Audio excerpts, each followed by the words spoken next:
live and direct from the Golden State. It's intelligent talk media, the Denise Gary Show. Now, here's Denise Gary. Ladies and gentlemen, welcome to the broadcast this Thursday. We have on the phone with us Aileen Blakowski. Ladies and gentlemen, this is the woman that is the co-founder of Informed Parents of California. And she's here with us today to talk about how that extremely important rally up there in Sacramento to repeal AB 329, the bill that sexualizes students and promotes literally what we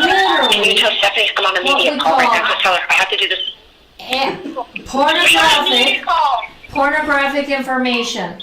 Aileen, we've got a lot of static in the background. Is everything okay? It is. You know what? There's a storm picking up, and so I'm just trying to get into a quiet pocket where I'm out of the wind. Okay. So as you're moving to that quiet place that's a little bit out of the wind there, can you please tell us, how did the rally go? Were there people from up and down the state of California that came and were supportive? Yes, oh my goodness. Today was a fabulous day to be a parent and a patriot in the state of California. Yay! We had a fabulous rally this morning. That was 10 o'clock this morning. Take a look at your watches, friends. It's after 2:30 in the afternoon, and parents and concerned community members are still making public comment at the Department of Education as we speak. I just came out of there, so I can assure you that hundreds of people came out today, and they're still commenting at the Instructional Quality Commission right now, asking for that commission to reject the framework and to stop the indoctrination and sexualization of children in school. It was an incredible morning, and it just goes on and on. Aileen, tell us, so this instructional meeting where people from all over California, parents that were deeply concerned about, really the pornographic materials that California Assembly Bill 329 has placed there in our classrooms. What kinds of people were there? Was the governor there?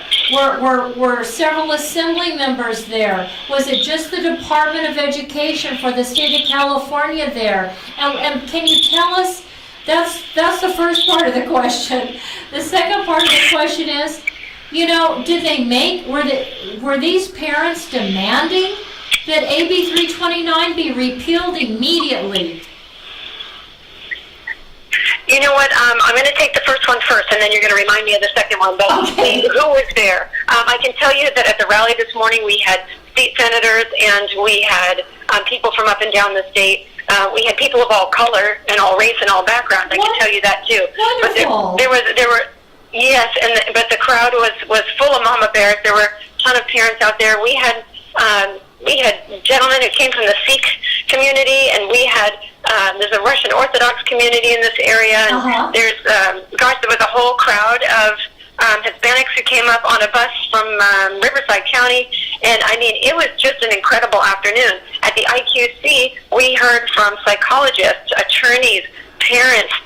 There were Spanish interpreters interpreting for some parents as they made comments. There were Asian parents, there were teachers, so many of them really people of faith and really deeply concerned that the State Department of Education would run roughshod over our First Amendment freedoms with this framework. And it's not only is it graphic for children, but you know what, it really runs afoul of our Judeo-Christian speech and a forced thought. Yeah, that and really our Judeo-Christian values, and I think it's wonderful that the Sikh community came as well to be supportive, and I'm sure Jews and a lot of Jews and Christians, and I'm wondering, did the Muslims send any representation?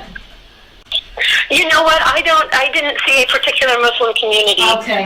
But I did see some women who had headscarves. But I can't tell you that I don't know if there was an organized effort in the Muslim community. Okay. Very good. All right. Now, next? So you had speakers there, and it sounds like you had a lot of Democrats there to hear what parents were saying up and down the state of California regarding a respect for our Judeo-Christian principles, the fact that we don't want things like lubricants and sex toys and anal sex taught in our classroom, and gender confusion taught in the classroom. Tell us, did you talk to any Democrats that said to you, I promise you, Aileen, we're going to try to get this repealed, this AB 329 repealed? Did you talk to anybody that promised you they'd go to work on it?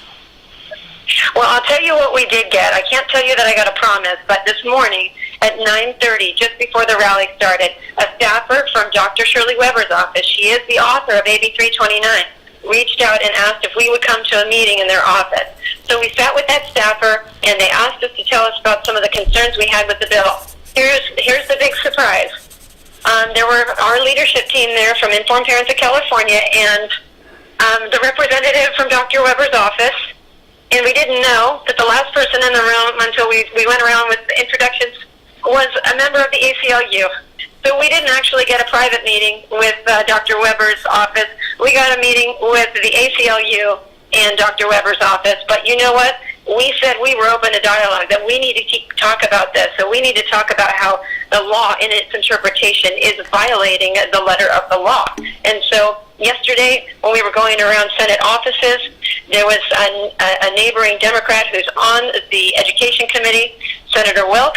His staffer happened to send a video over to Senator Morell's office showing us the mounds of letters that they have received in support of SB 673.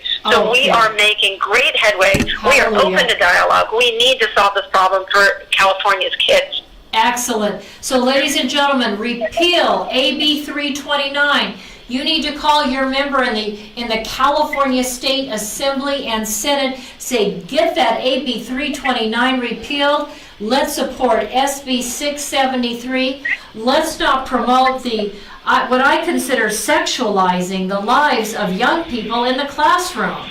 I mean, if you want to talk about health education, you can talk about transmittable diseases, sexually transmittable diseases. You can talk about how the body functions. These are important things. Talk about nutrition. I mean, there's lots of things you can talk about when it comes to health. And I think, being healthy sexually. I'm wondering, does anybody here in the state of California ever talk about, abstaining from sex until you're married? I mean, does that conversation ever happen? That's an interesting point that you bring up. You should know that in the letter of the law in AB 329, they actually mandated that abstinence cannot be taught on its own. So, they have outlawed... Excuse me, Aileen, excuse me. Did you just tell the audience that the Democrats passed a bill, AB 329, where we're talking about repealing, that's to abstain from sex until they're married and maybe could possibly afford to have a child? You know what? It's not outlawed, but it can't be taught in isolation. It has to be taught within the confines of this comprehensive sex education. And to be honest with you, when you look at the framework, what we see is in 700 pages, the word abstinence mentioned only 2 times. So that ought to tell you where their focus is. 700 times where sex is talked about in one of the textbooks. Abstinence, am I understanding this correctly, was mentioned twice? Yes, only 2 times in 700 pages. There you go. And Aileen, does anybody ever talk about, well, you might not want to have sex because you might not want to be ready emotionally and financially? I mean, these are big issues. Emotions, a person's emotions, and their financial ability to care for another human being. A lot of these people can't even, I think, take care of a dog or a cat.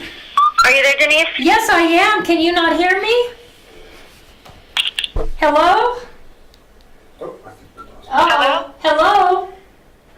Aileen? I've lost signal. No, you haven't. I can hear you just fine. Should we call her back? Yeah, let's give her a call. Okay. Let's go to break, we'll call her back.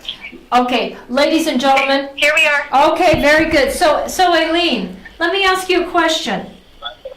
Yes. I don't think you heard me when I said, you know, do you... Oh, you were talking about readiness. Yes, economically, you know, being able to financially, you know, take care of a child properly, but also emotionally. You and I both know, Aileen, that a lot of teenagers, I don't think, are equipped emotionally as yet to take care of a cat or a dog. That's right. Let alone a human Well, being. you'd be happy to know that there were actually some kids who actually made public comment today at the IQC. They addressed those issues. And so it was really refreshing to see that even our young people are recognizing that they're being indoctrinated. This isn't a good thing. So young people thought they were being indoctrinated, and we're talking to, now this meeting, what's the name of this meeting again you keep referencing? The Instructional? The meeting was of the Instructional Quality Commission, yes. This is the commission of appointed individuals who are tasked with writing and editing and presenting the framework for health education. Now, this framework will drive what shows up in a classroom and how teachers will teach, and also what textbooks will be written to for 10 years or more to come. So, you know, this is no small matter. I think that the Department of Ed isn't used to people knowing about what all these documents do and what all these layers deep of bureaucracy are about. But we found out, and we brought this to light today at the rally, and we said, parents, if you care about this, you know, the full implementation of AB 329 is coming through that framework. Walk down the street, 2 blocks, and go make your comments known. Give them a piece of your mind. And it's still going on right now. So, I mean, that's 4 hours later. 4 hours later. We're very, very... Of these people that must be total heathens that would provide a health framework that would expose kindergarten children and elementary school children to confuse themselves about their gender and their identity as human beings. I mean, you gotta have some really strange people, Aileen. Are you there? Yes. You gotta have some really strange people that are going to confuse little children about their identity. Yes. You know something, that is exactly what was the comments that I made, actually. I asked them, if it was not your intent to indoctrinate children, then you need to put this framework on the scrap heap of good intentions, and you need to start over. Because they are indoctrinating children. It is not meeting the standard of the law it was written to represent. It is not medically accurate. It is not age appropriate. It is not non-biased. So we asked the commission, or I personally asked the commission, to put this to rest. Throw it away. Start over. So let me write this down. I want to write down what you're saying. You're saying that there already is on the, in terms of statutory code for the state of California, all educational material has to be, you said, age appropriate, and what else did you say? Age appropriate. Yes.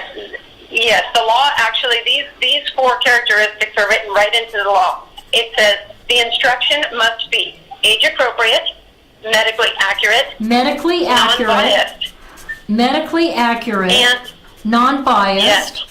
Okay. And then the fourth quality is that it had to profess no religious views, so express no religious views. Religious views. If they're talking about Christian values, they certainly get a green check mark on that one. Because we don't hear Christian values discussed in a classroom today. I don't know. No. I don't know. I don't think we need to worry about it. I was just reading about a case where in San Diego, though, the Council on American Islamic Relations has really pushed the Islamic religion or Muslim faith, and that as a result of that, they're actually teaching children in classrooms up and down the state of California how to become a Muslim, and children are being told to actually pray the prayer that actually is a conversion prayer from being whoever you are into Islam. So I'll talk about that later in the broadcast today. But anyway, I wish I could stay on with you longer. Okay, I'll let you go. I have another group of people waiting for me right here. I'm so sorry that I can't stay on. No. I'm so grateful that you are such a champion for this issue and that you cover it so diligently. Thank you so much, Aileen. You have a fabulous day, and let's get you back on. You contact me. You've got my information, right? You contact. I will. You know what? I'll leave you with this. This was our ending message today. It's a call to action to every parent out there that's listening and hearing this and wondering what am I going to do with this? I mean, if they don't listen to us, if they pass this framework, and if they won't change things at our board meetings, if my principal won't listen, if my superintendent won't listen, don't forget, parents, you are the guardians of your children as they were given to you by God. You are not beholden to the public school system, and you don't have to turn your children over for this indoctrination. We are encouraging parents to consider whether they should participate in our upcoming program, which is called #Operation Suspend Re-Enrollment. We want schools to know that they don't automatically get our kids, that we will disenroll them if they do not listen to our demands. #Suspend Re-Enrollment. Bravo. Operation Suspend Re-Enrollment. And starting tomorrow on our Facebook page, we will put up a letter that you can submit to your school district telling them to disenroll your children for next year or to not count on your children in terms of finances and in terms of student count for next year. Excellent. Wonderful. Okay, we'll promote that on the Denise Gary Show. Ladies and gentlemen, this has been Aileen Blakowski. I'm sorry. Aileen Blakowski, the co-founder of Informed Parents of California. Aileen Blakowski, have a wonderful day. We'll talk to you next time. Thank you so much, Denise. It's been a pleasure. God bless. Bye-bye. Ladies and gentlemen, we're going to go to a break. Operation Operation Suspend Re-Enrollment. Why are we going to, when your child goes to school, the state sends money to the school, right? For however many children or young people are at the school. So Operation Suspend Re-Enrollment sounds great. It's a fabulous idea. Go to their Facebook page, Informed Parents of California. We've got to pay the bills. We'll be right back after these brief commercial messages. Thank you.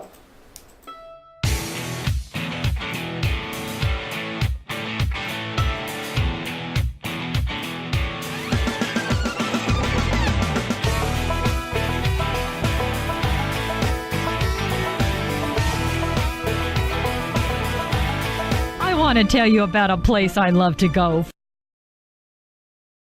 Frugatti's Italian Restaurant. Very few locations here provide seating outside in front of a fabulous water fountain with an atmosphere that is reminiscent to me of eating outdoors in Venice. This is real Italian food by real Italians. And what makes it even more so is owner Ralph Frugoletti, who nearly a quarter century ago brought a wood fire oven from Milan, Italy to make, like his mother, fresh homemade bread and pizzas. Moreover, Frugatti's Restaurant offers you not only the very best in Southern Italian cooking, even importing the finest ingredients for authentic Italian food, including a fitness menu. After all, Ralph has represented the United States and Italy, competing in the Master Championship Games. He knows all the right food for good fitness, so check out the menu. After today's broadcast, run over to Frugatti's Italian Restaurant and Catering at 600 Coffee Road here in Bakersfield. And after a Friday, Saturday, or Sunday service, stop into Frugatti's for a great lunch. I'll see you there, and tell Mr. Ralph Frugoletti that Denise sent you.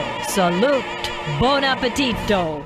Ladies and gentlemen, when it comes to legal matters, contact Barb Reynolds. She is a contract paralegal to lawyers, and she will take good care of you. Moreover, she is a Kern County legal document assistant to pro per litigants. She has 47 years of paralegal experience, and for over 30 years has been an educator in the field of law and paralegal work. If you need help handling your adoption, bankruptcy, civil suit, divorce, debt consolidation, evictions, immigration, or attorney referrals. Contact Barb Reynolds if you want to win your case. Call Tehachapi Court Services today at 661-822-1994. Barb is simply the best.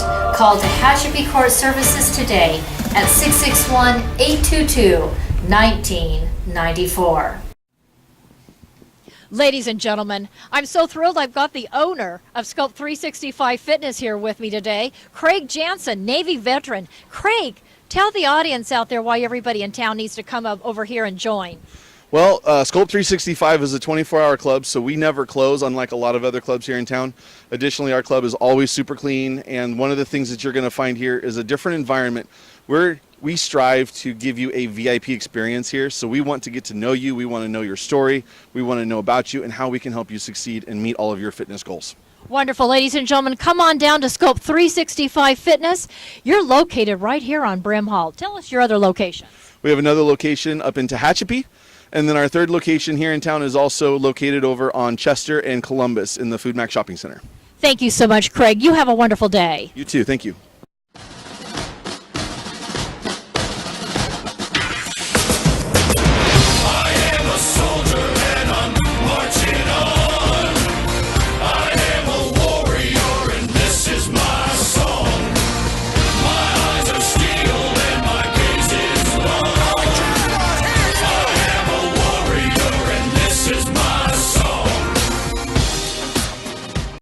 Ladies and gentlemen, let's support Craig Jansen, the owner and operator of Sculpt 365 Fitness Gyms. He's just built that new gym out there on Callaway it's actually on Brim Hall, but the cross street that it's closest to is Callaway, Brim Hall and Callaway.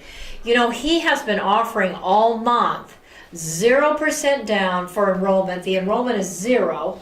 And the fees for the first 6 months are half off. So your monthly dues, your monthly payment is half off all of March. It's now March 28th. We've got a few more days. We've got today, Friday, Saturday, Sunday. Get down to Sculpt 365 Fitness.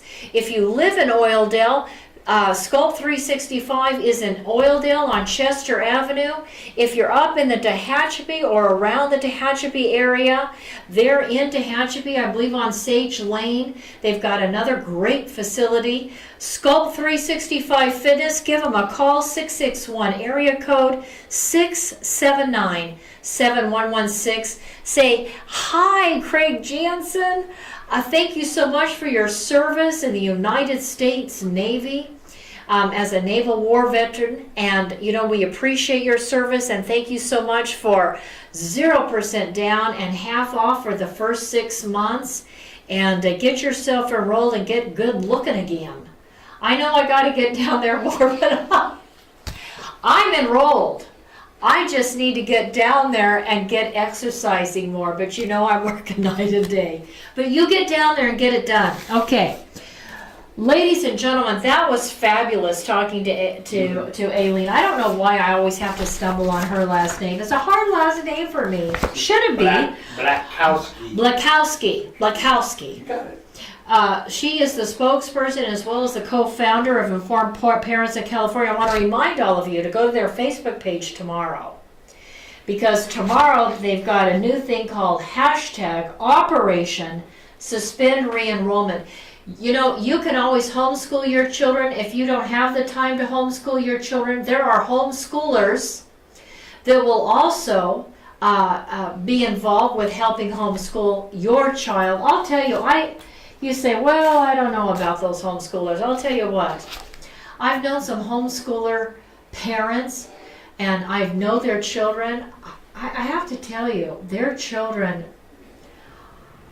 seem to be extremely intelligent. I mean, they're just, you know, these homeschool mothers that are really into it, they use everything to teach science and arithmetic and reading and writing, and the children I always find are more advanced in the home schools than they are in the public schools. I guess because they're getting one-on-one instruction.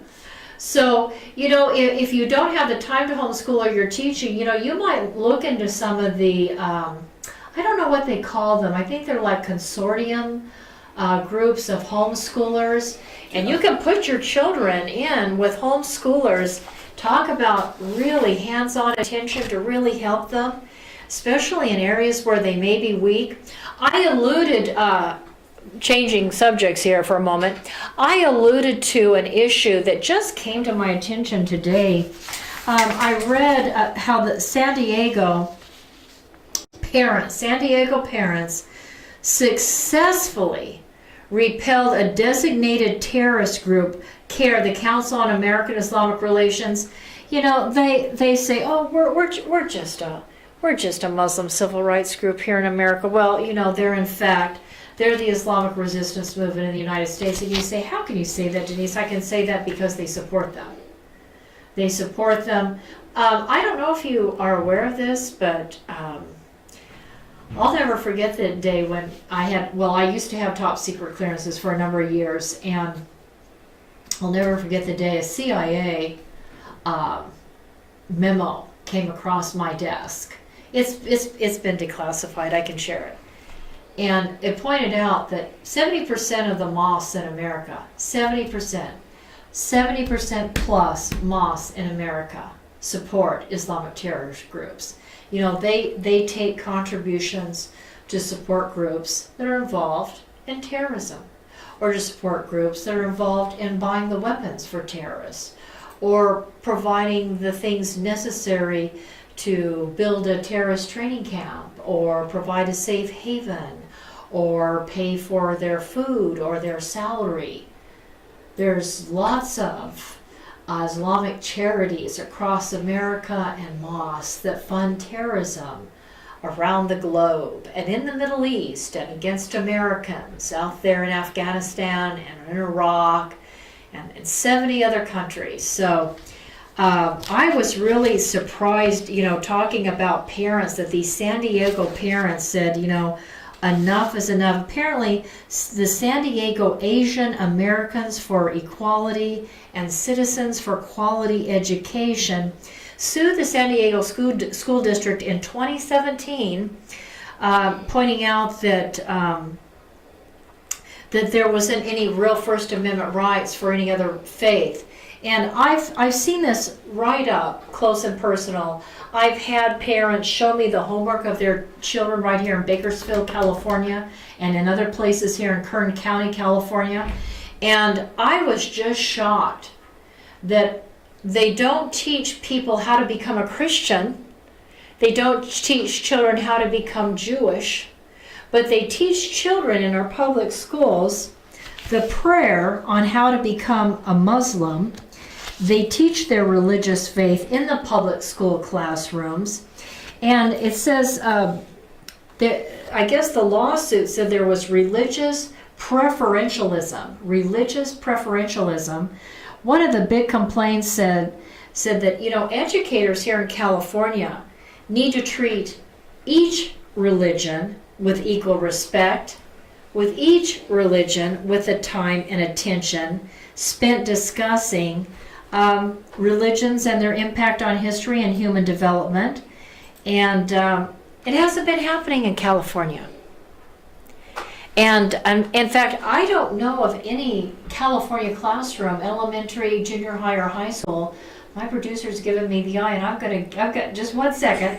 I know that they're not talking about Judaism and Christianity, but I know they're talking about Islam because parents show me the paperwork. Yes, Robert. I'm just a little confused. I maybe you can explain this to me, but I thought there was a separation of church and state. I thought I thought you couldn't teach religion in school because it's a separation of church and state.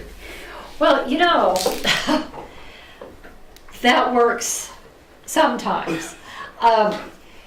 Actually, the separation of church and state was not what liberals or the Democrats have made it out to be. Thomas Jefferson and the early beginnings of the country, the separation of church and state, actually, if you look at what Thomas Jefferson wrote, which I did as a political scientist, and I read what he wrote, and I read what the jurists wrote at the time. Their concern was not that there was prayer in school, because, you know, in case you didn't know it, if you went to Harvard University or some of the major universities in our schools in the early days, in the early 1800s, you had to learn the Bible. You learned Hebrew, the official language of the Jewish state. In 1948 onward, you learned to speak Hebrew, you learned to read Greek, Hebrew, and Greek, so you could read the Bible, so you could memorize the Bible. The New England Primer was used in early America. It was filled with biblical references. If you go to Washington, D.C., you can see scriptures in quotes, literally scriptures in quotes in the monuments all over Washington, D.C. I mean, our country was based on Judeo-Christian principles. Our legal system, if you pick up, as I did as a political scientist, a textbook on international law, I'll never forget, it was an old textbook. I don't know if they put it in any of the new textbooks anymore. But in the old textbooks, I mean, it was made clear to you that the West, here in the West, we created, you know, the United Nations before it was the League of Nations. Here in the West, international law was absolutely rooted in Judeo-Christian principles. That is the foundation or premise for the West's international law, which came really after America's Constitution. We led the world, for those of you that don't know it or weren't taught it in the public schools. The United States of America led the world in terms of providing a Bill of Rights that called for freedom of religion. So of course you can pray in school. It's just that liberals have screwed those of faith and said, well, you can't pray in school. But there was a day that a classroom would open in prayer. I mean, you know, we still have, for those of you that aren't aware of it, we still have the United States legislature, both the House and the Senate. I mean, we open in prayer. In fact, do we have to take a break right now? I just want to share one other thing, you know, talking about freedom. I've got 5 minutes, okay. Talking about freedom of religion, I just came across this. A Pennsylvania Muslim lawmaker said prayer in the name of Jesus is Islamophobic. You know, this is the problem that we're having, is the liberals, the Democrats, the leftists. Well, I don't care what label you want to use. Leftists, liberal, progressives, liberals, Democrats. They want to curtail our freedom of speech. This is why CARE got so heavily involved in the San Diego School District. And they were literally teaching the Islamic religion, the Islamic faith, as I believe they're doing up and down our state. It's just that I guess people in Bakersfield here in Kern County haven't you know, pulled together like they did in San Diego. But they need to do it here in Kern County as well. I'd be happy to lead the effort. But I need some help. You know, I can't do everything by myself. Anyway, that sounds a bit over the top. By everything, I mean I'm working full-time and I'm doing this full-time. And, you know, to take on something else, but I would be happy to take on something else, I guess. But I was really shocked that in the state of Pennsylvania, that a Pennsylvania Muslim lawmaker, here's a picture. Here's your picture. Can everybody see that? Yep. Okay. This was published yesterday on March 27th by Robert Spencer. Pennsylvania Muslim lawmaker, prayer in the name of Jesus is Islamophobic. She declared that the prayer was very highly offensive to her guests, and other members of the Pennsylvania House. In a statement, she added that the prayer blatantly represented Islamophobia. Well, fear of Islam, why would saying a prayer in Jesus' name represent fear of Islam? I mean, before I even heard the name Islam, you know, I've heard people pray in Jesus' name. There are lots of people, you know, I mean, I think about George Washington and John Adams and I think about these people. I don't think they spend a lot of time thinking about Islam. They all prayed in Jesus' name. In fact, the pilgrims came from Europe, probably not spending a lot of time thinking about Islam for religious freedom as Christians, and Jews fled persecution in Europe and in the Middle East and came to the United States. So I don't know. She said it was highly offensive to her, and she says it represents Islamophobia, and leaders are supposed to represent the people. Well, honey, I've got a news flash for you. We're a Judeo-Christian country. I don't know where you're from. Maybe you were born here in America, and that's just great if you are. But this is Judeo-Christian country, and I believe we're a Christian majority nation. So if the majority of people who are representing their district, you said they're here to represent the people, well, I imagine that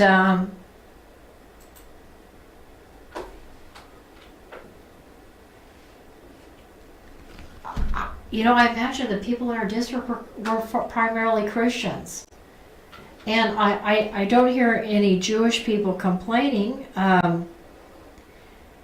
Why is it Islamophobic? Can you tell me that? Do you know, Robert? So I want to share this. You talk about Islamophobia because this woman in the Pennsylvania State House or Assembly said a prayer. But, I want to tell you, it's not Islamophobic, but you know what I think might be Islamophobic?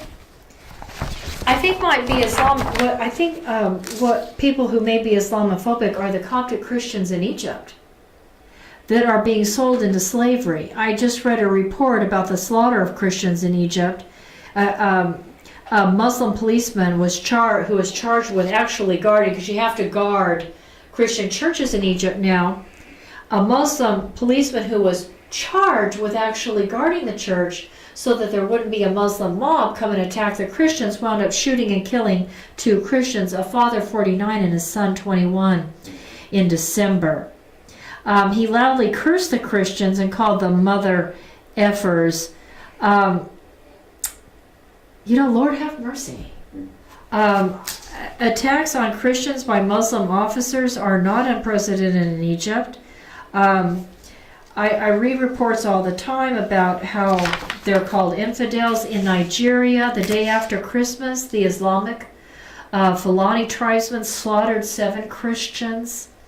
They butcher them with machetes, knives, swords.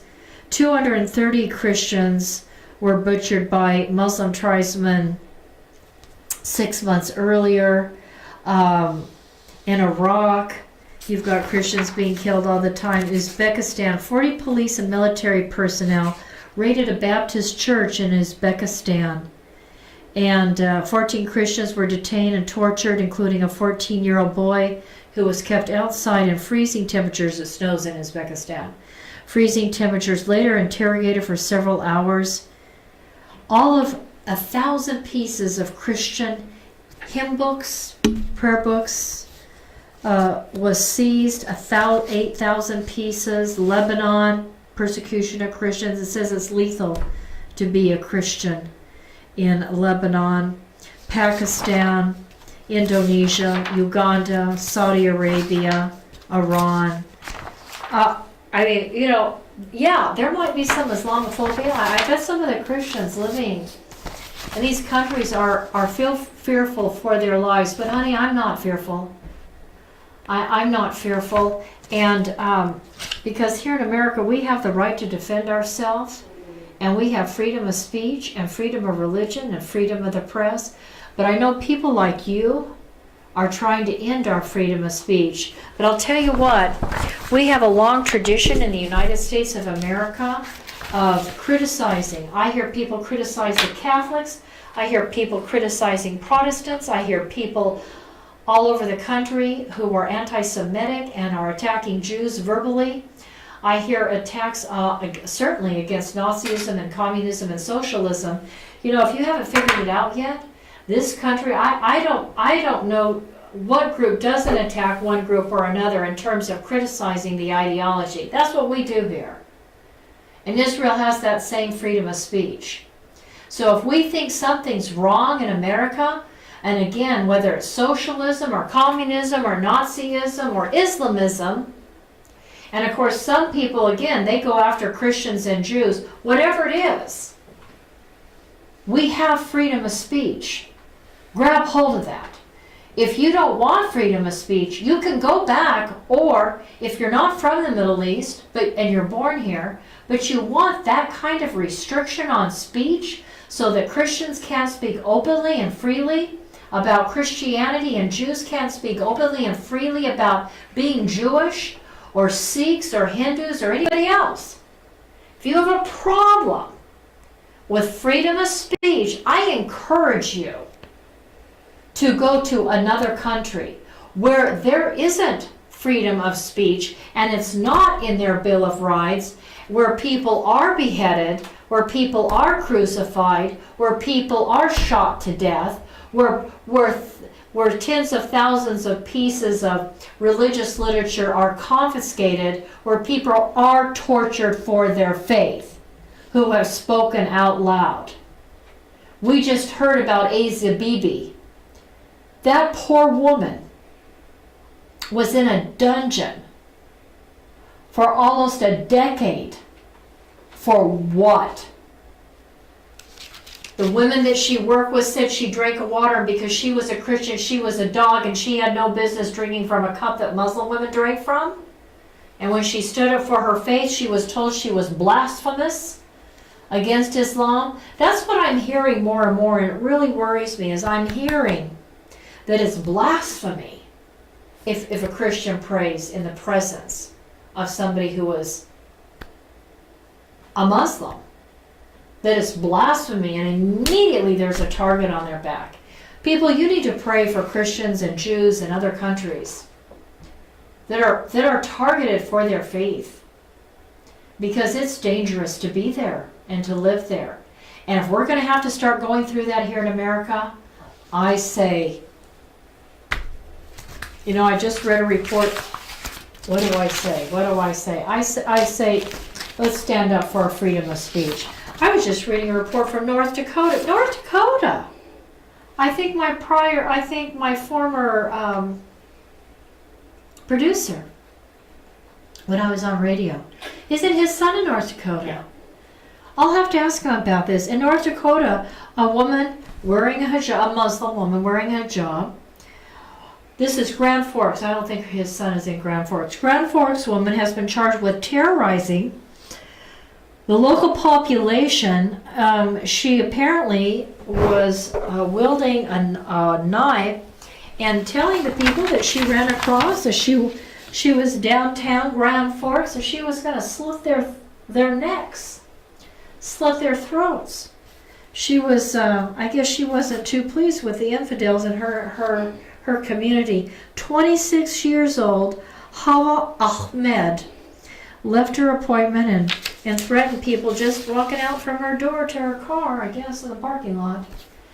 She just had enough, I guess, of those, I don't know, maybe she saw a Christian television program or a Jewish program or something, and she just thought, I've had enough today. I don't know. But we need to protect our freedom. And we have to be willing to stand up for it without running afraid that someone's going to call us Islamophobic. Because we say, you know what? We got to have freedom of speech in this country. Ladies and gentlemen, we'll be right back.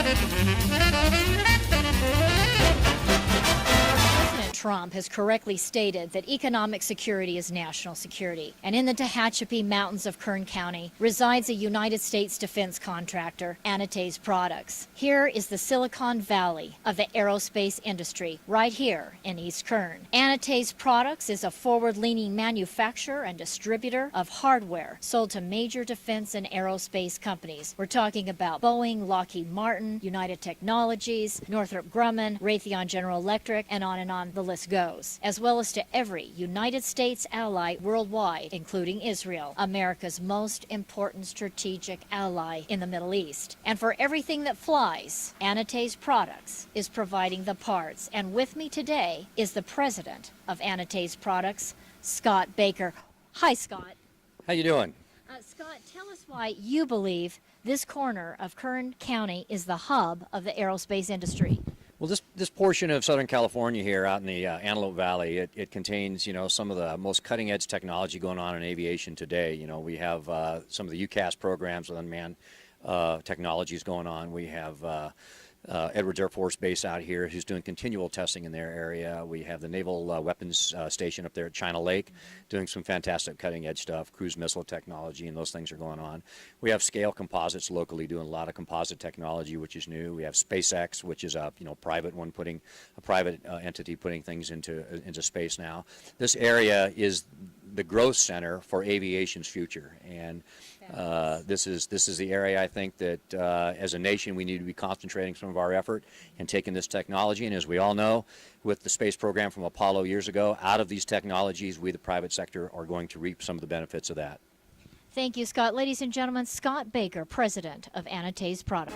Anitates Products, located in the beautiful mountains of Tehachapi, California, in eastern Kern County, is home to some of the most innovative and specialized technologies in the world, including those at the U.S. Naval Air Warfare Center Weapons Division at China Lake, Edwards Air Force Base, as well as Stratolaunch, launching satellites capable of delivering multiple orbits in a single flight to space. And it is Anitates Products that has provided the manufactured devices, and the president, Scott Baker of Anitates Products, Marine Corps veteran, reactivated on 9/11 to monitor threats to the homeland, is carrying on a tradition of providing for the security of the United States by manufacturing every kind of fastener on anything that flies, as well as providing a full testing destructive laboratory. Contact Anitates Products,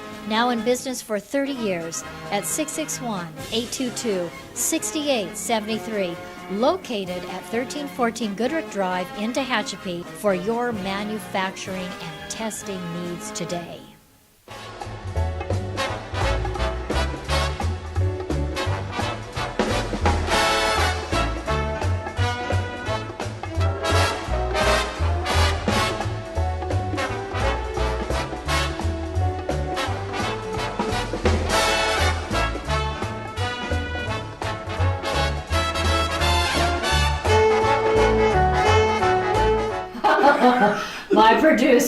My producer gave me an idea. He says, if people say, well, you're an Islamophobe or you're Islamophobic, you say, well, what? Maybe you're Judeo-Christian phobic. Are you Judeo-Christian phobic? Maybe that's the best defense is a good offense. Isn't that football talk? Yes. Okay, football talk to all of you out there. The best defense is a great offense. Somebody calls you Islamophobic, you say, are you Judeo-Christian phobic? What's wrong with you? What do you think we're going to do in the United States of America when people used to actually memorize the Bible and learn Hebrew and Greek? And where George Washington attended a synagogue, and thank God for the Jewish people that brought us the Ten Commandments and the Holy Bible. I almost wrote a book. I've got a file that thick on research I did about once upon a time on what presidents said and did during their presidency in the first 100 years. And I'll tell you what, they were very supportive of the Jewish people because they saw the Jewish people as the people that brought us the book that led to Christianity and talked about our Christians' Jewish roots. I mean, if it wasn't for the Jewish people, there wouldn't certainly be Christianity today.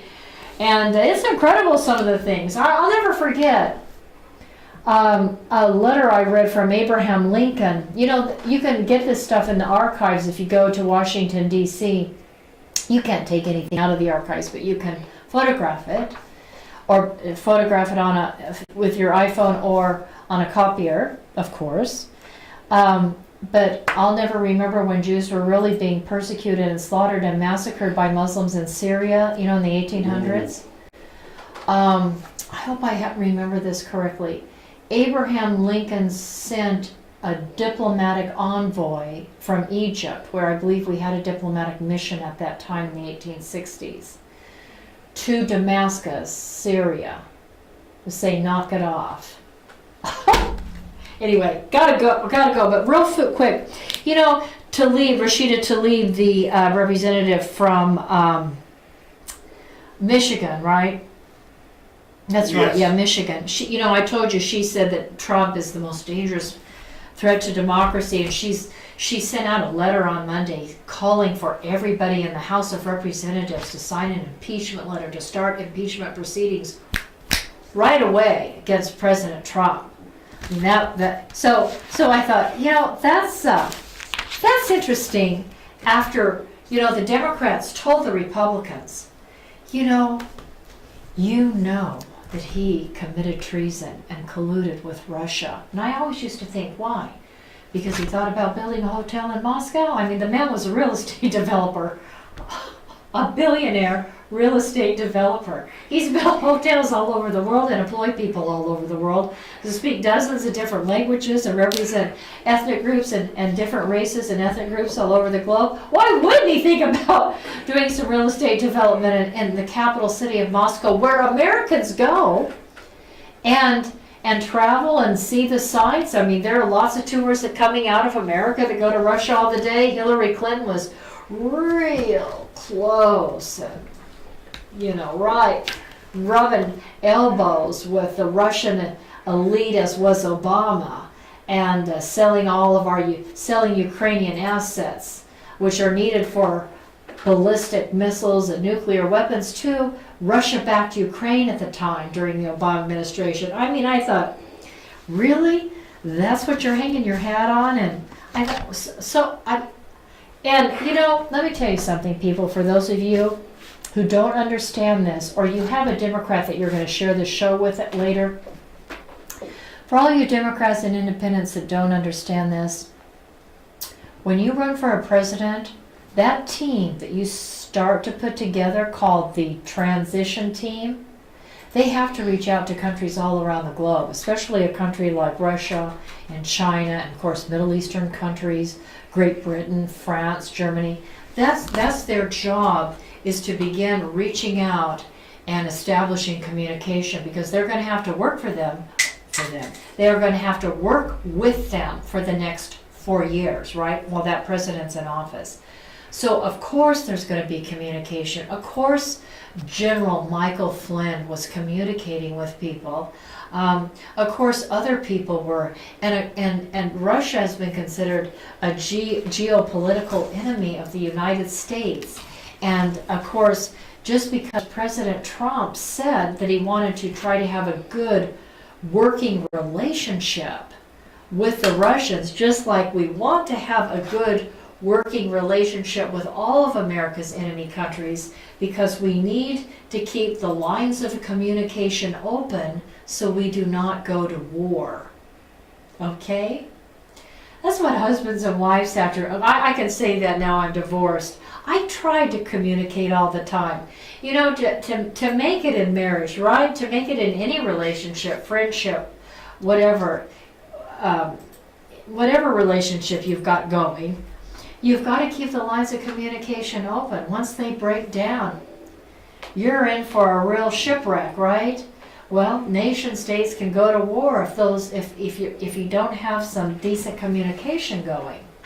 that's what really was shocking to me about Japan, because the Roosevelt administration was communicating with the Japanese. In fact, the Japanese were meeting, if I remember correctly, with State Department officials at the time they attacked the United States of America and Pearl Harbor. So I guess it doesn't always work. The Japanese certainly were attacking us while we were trying to establish a negotiated deal. But that's the Japanese. I don't know, I guess that doesn't always work, so maybe my political science thought process isn't 100%. But the idea is that when you're communicating with people, hopefully you can avoid war. And that's what negotiations are all about. I could not believe that Adam Schiff is continually suggesting that after the Mueller report, did I bring the Mueller report? Yes, I did, but I probably don't have time to find it. You got 5 minutes. I've got 5 minutes. What did the Mueller report say? It was like 500 witnesses, thousands of interviews and subpoenas, and reaching out to countries around the world and subpoenaing people in foreign countries. And what do we have? Several tens of FBI officials, intelligence people. I mean, talk about the fact that Robert Mueller spent millions of dollars on a team of experts trying to find a bit of treason or collusion. I mean, with all those millions of dollars, and Schiff, with all of those resources and that money spent by a guy who probably hates Donald Trump because Donald Trump wouldn't hire him as the FBI director when Robert Mueller asked for the job, right? Right. Yeah. So I'm thinking that's why Robert Mueller didn't tie up that loose end about obstruction. I bet that was his final screw to President Trump. Like, screw you, Mr. President. Yes, you're exonerated on it. I couldn't find anything to show me that you committed treason. And all those Democrats that were FBI agents, were the top people in their field, they couldn't find anything either. Okay, so you got that. But I'm going to muddy up the waters a little bit. And I'm going to make sure that we make your life difficult longer. So anyway, can you believe it? That the Republicans have finally the Republicans stand up. It's like, wow, they finally found their voice. Listen to this. Your actions, both past and present, are incompatible with your duty as chairman of this committee, which alone in the House of Representatives has the obligation and authority to provide effective oversight of the U.S. intelligence community. As such, we have no faith in your ability to discharge your duties in a manner consistent with your constitutional responsibility and urge your immediate resignation as chairman of the committee. Mr. Chairman, this letter is signed by all 9 members of the Republican side of the House, of the committee, and I ask unanimous consent to be entered into the record of today's hearing. My colleagues may think it's okay that the Russians offered dirt on a Democratic candidate for president as part of what was described as the Russian government's effort to help the Trump campaign. You might think that's okay. Gentlemen, he says, you may think it's okay that the Russians provided some dirt on Hillary Rodham Clinton. Well, she deserved the dirt. Hello? What is that? Of course the Republicans are okay with it. The American people are okay with it. I mean, for heaven's sakes, Hillary Rodham Clinton and the Obama administration wouldn't even allow defense missiles in Poland, and Poland was begging for those defense missiles in case Russia, after invading Ukraine and Georgia, wanted to invade Poland. And President Obama and his Secretary of State Hillary Rodham Clinton said, oh, no, you can't have anti-ballistic missile systems there in Poland. Let the Russians march right in one more time and overtake Poland. It was President Trump that stood up to Russia and has got the missiles back in place. I'll tell you, the toughest president we've had on Russia has been President Donald J. Trump. And I just can't believe how Schiff just lies every other word I mean, he says, how can you be okay with dirt being thrown? Hillary Rodham Clinton is a bona fide liar. What did she do? She took acid to her equipment. She broke up her phone. She literally got a man killed who was spying on behalf of the United States. You know, I talked about all that at the time, and I've got it all in a file and in a file cabinet now, file folder in a file cabinet now. I mean, the stuff, the research I did on her. You know, and here's Brennan. Listen to Brennan. I mean, this guy, now he finally, the former CIA director, I always thought he had a screw loose, but he finally says, well, I don't know if I received that information, but I think I suspected there was more there than there actually was. I was an idiot. Here's John Brennan, the former CIA director. Well, I don't know if I received bad information, but I think I suspected that there was more than there actually was. And I am relieved that it's been determined that there was not a criminal conspiracy with the Russian government over our election. I think that is good news for the country. So, ladies and gentlemen, you know, it's going to be a slow walk back if these people on the left, if they ever get it figured out. But I stand by what I said the other day. You can't have obstruction of a crime. The president could not obstruct, the president's team cannot be involved in obstruction of justice when there was no underlying crime to obstruct. That's the bottom line. How can you be involved in obstruction when there's no underlying crime? And you know, if I know that Democrats and leftist liberals, they want to point to the fact that President Trump at one of his rallies, or maybe at several of his rallies, said in front of the audience when he was running for president, and he said that, you know, he hoped that WikiLeaks would spill the beans on Hillary Rodham Clinton. That's not obstruction of justice. You know, the man's just at a rally. You know, and he's saying, hey, you want to expose Hillary Rodham's corruption? Her felony crimes? Go ahead. It's something that any one of us, something I would certainly have said. Ladies and gentlemen, thank you for listening to the Denise Gary Show. We so appreciate you. Please send your financial support. This is an independent broadcast. I'm not paid by anyone, and I need your support. I've got to buy that vMix software this weekend. Anyway, hope you will support us. We need it. We need help. You can make a tax-deductible contribution to the Middle East Initiative. That's my 501c3, the Middle East Initiative. Or you can just write a check out to the Denise Gary Show. Denise, D-E-N-I-C-E, Gary, G-A-R-Y Show. Send it to Post Office Box 82162, Bakersfield, California, 93380. Thank you again for listening. So appreciate you that you come and listen every day. At least I hope you do. And if not, all you have to do is scroll down and catch the show that you missed. Just right there on Facebook. Go to YouTube, the Denise Gary Show, the channel on YouTube. Click on videos and it'll have them all in date order.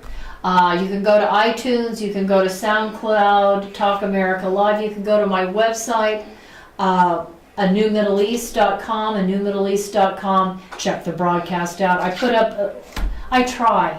I don't always do it every week just because I'm so busy and have a lot going on, but I try to put up shows there on occasion on my website.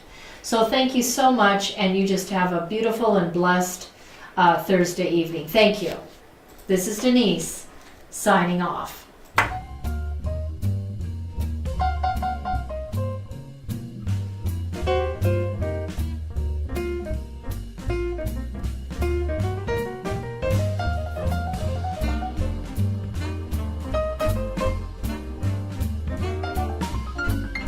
Thank you for listening to The Denise Gary Show. Intelligent talk media.